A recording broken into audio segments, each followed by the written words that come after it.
안녕하세요. 부동산 길잡이입니다. 많은 분들이 부동산 객 투자에 관심을 가지고 계시고 부동산 객 투자를 컨설팅 해주는 블로그와 유튜브 그리고 기업까지도 다양하게 있습니다. 최근에 아파트의 낮은 전세가율로 인해서 신축 빌라를 대상으로 하는 부동산 객 투자가 유행인데 빌라를 대상으로 한 부동산 객 투자에 대한 설명과 함께 2억으로 200억 부동산 자산가 되는 아주 쉬운 방법도 가르쳐 드리겠습니다. 부동산 객 투자는 적은 자본으로 대한민국에서만 존재하는 전세 제도를 이용해 부동산에 투자를 하는 레버리지 투자입니다. 레버리지 투자답게 투자하는 금액에 비해서 부동산 가격이 조금만 상승을 하여도 일반적인 투자에서는 상상할 수 없는 높은 수익률이 발생하게 됩니다.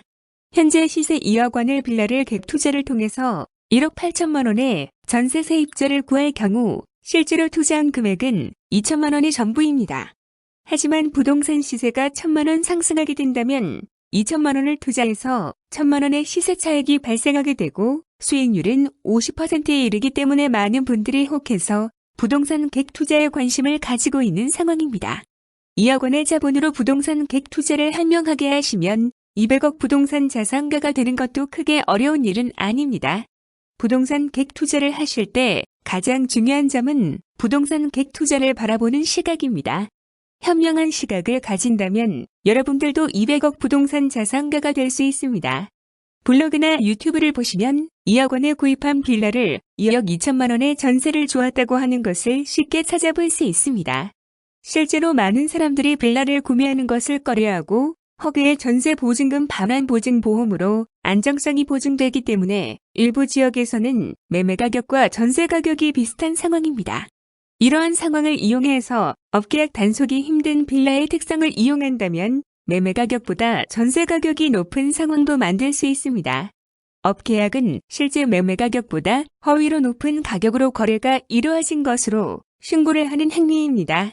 업계약을 하게 되면 취득세가 높아지는 단점은 있지만 업계약을 이용한다면 신축 빌라를 구매하고 전세를 주는 행위를 반복하게 되면 추가적인 자금 없이 빌라 100세대 정도를 사는 것은 크게 힘든 일이 아닙니다. 부동산 객 투자를 바라보는 시각이 가장 중요합니다. 부동산 투자의 개념이 아니라 부동산 객 투자를 폰지 사기로 바라보는 시각이 중요합니다. 폰지 사기는 타인의 돈을 이용해서 타인에게 돈을 주는 행위를 말합니다.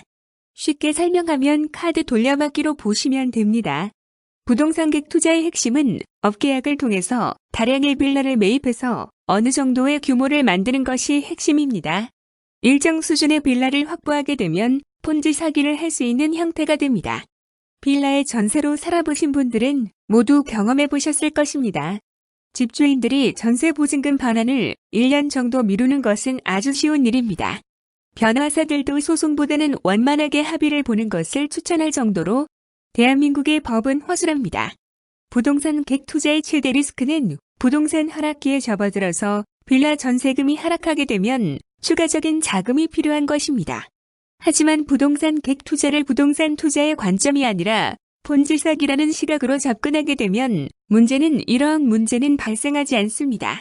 일정 시기에 집중적으로 매입하는 것이 아니라 균등하게 매입하게 되면 전세 가격이 하락을 하더라도 전세 세입자의 전세 보증금 반환 기간을 소송을 통해서 딜레이시키는 전략으로 가면 대세 부동산 하락의 시기가 아니라면 큰 위험이 발생하지 않습니다.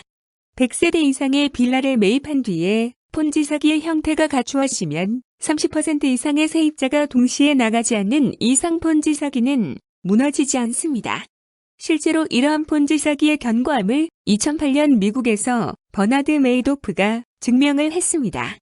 일반 개인이 아니라 세계적인 유명 은행과 기관을 대상으로 75조에 이르는 천문학적인 금액의 폰지 사기를 벌였습니다. 하지만 버나드 메이도프에게 투자를 한 투자자들이 문제를 제기한 것이 아니라 아무런 상관이 없는 한 개인이 버나드 메이도프의 펀드 수익 구조에 대한 의문을 가지게 되면서 폰지 사기가 발각되게 됩니다. 규모가 형성된 폰지 사기는 여러분들이 생각하는 이상으로 아주 견고합니다. 일정 규모가 형성된 폰지 사기는 아주 견고한 형태입니다. 부동산 객 투자를 폰지 사기로 변환시키면 일반적인 폰지 사기와 다르게 수익금을 지출하지 않기 때문에 일반적인 폰지 사기와 비교하기 힘들 정도로 견고한 형태입니다. 그리고 부동산 객 투자는 폰지 사기 형태로 자본만 모은 다음에 레버리지 투자를 하는 것이기 때문에 절대 사기는 아닙니다. 여기까지가 1,000만 원 상당의 부동산 객 투자 컨설팅 강의였습니다. 실제로 2억 원에 구매한 빌라를 2억 2천만 원에 전세를 준 계약서와 업계약에 대한 낮은 수위의 처벌, 전세 보증금 반환 의무의 강제성이 약한 대한민국의 법 상황에 합쳐지면 부동산 객 투자를 통한 폰지 사기는 여러분들의 심장을 뛰게 할 수 있습니다. 하지만 200억 자산가는 200억 부자를 뜻하는 것은 아닙니다. 2억 원의 자본으로 200억 원 상당의 부동산 자산을 업계약이라는 불법적인 요소를 가미해서 만들 수는 있지만 현실적으로 2억 원을 벌기도 힘듭니다. 이유는 아주 간단합니다. 부동산 상승기에도 빌라는 정말 팔리기 않기 때문에 폰지 사기 형태를 유지하면서 이익 실현을 하는 것은 불가능합니다. 부동산에 관심이 있으시다면 3가지를 꼭 명심하셔야 합니다. 첫 번째, 월세를 살더라도 절대로 빌라를 구매하는 우를 범하지 말자. 두 번째, 빌라를 전세로 살게 된다면 무조건 허위의 전세보증금 반환보증보험에 가입하자. 세 번째, 빌라를 대상으로 한 부동산 객 투자를 추천하는 지인이 있다면 그 지인과는 영원히 연락을 하지 말자. 다양하게 빌라를 매입하는 부동산 객 투자의 다른 이름은 정확하게 부동산 폰지 사기입니다. 하지만 대한민국의 많은 사람들은 부동산 폰지 사기가 아니라 부동산 객 투자라는 이름을 사용합니다. 그리고 1,000세대 이상의 빌라를 통해서 폰지 사기를 하더라도 많은 피해자가 심각한 경제적인 피해가 발생하지만 그 처벌은 벌금이 전부입니다. 그리고 아주 쉽고 간단하게 누구나 할 수 있습니다. 부동산 객 투자는 폰지 사기에 일에 버리지 투자의 요소가 가미되었다고 당당하게 컨설팅 해준다고 말하는 유명 블로거, 유튜버, 기업 관계자분들 그렇게 좋으면 본인들이 하세요. 당신들은 1,000만 원이라는 컨설팅 비용을 받지만 저는 치킨에 맥주만 주시면 당신들이 최고의 투자라 칭하는 부동산 객 투자를 200억 규모로 컨설팅 해드리겠습니다.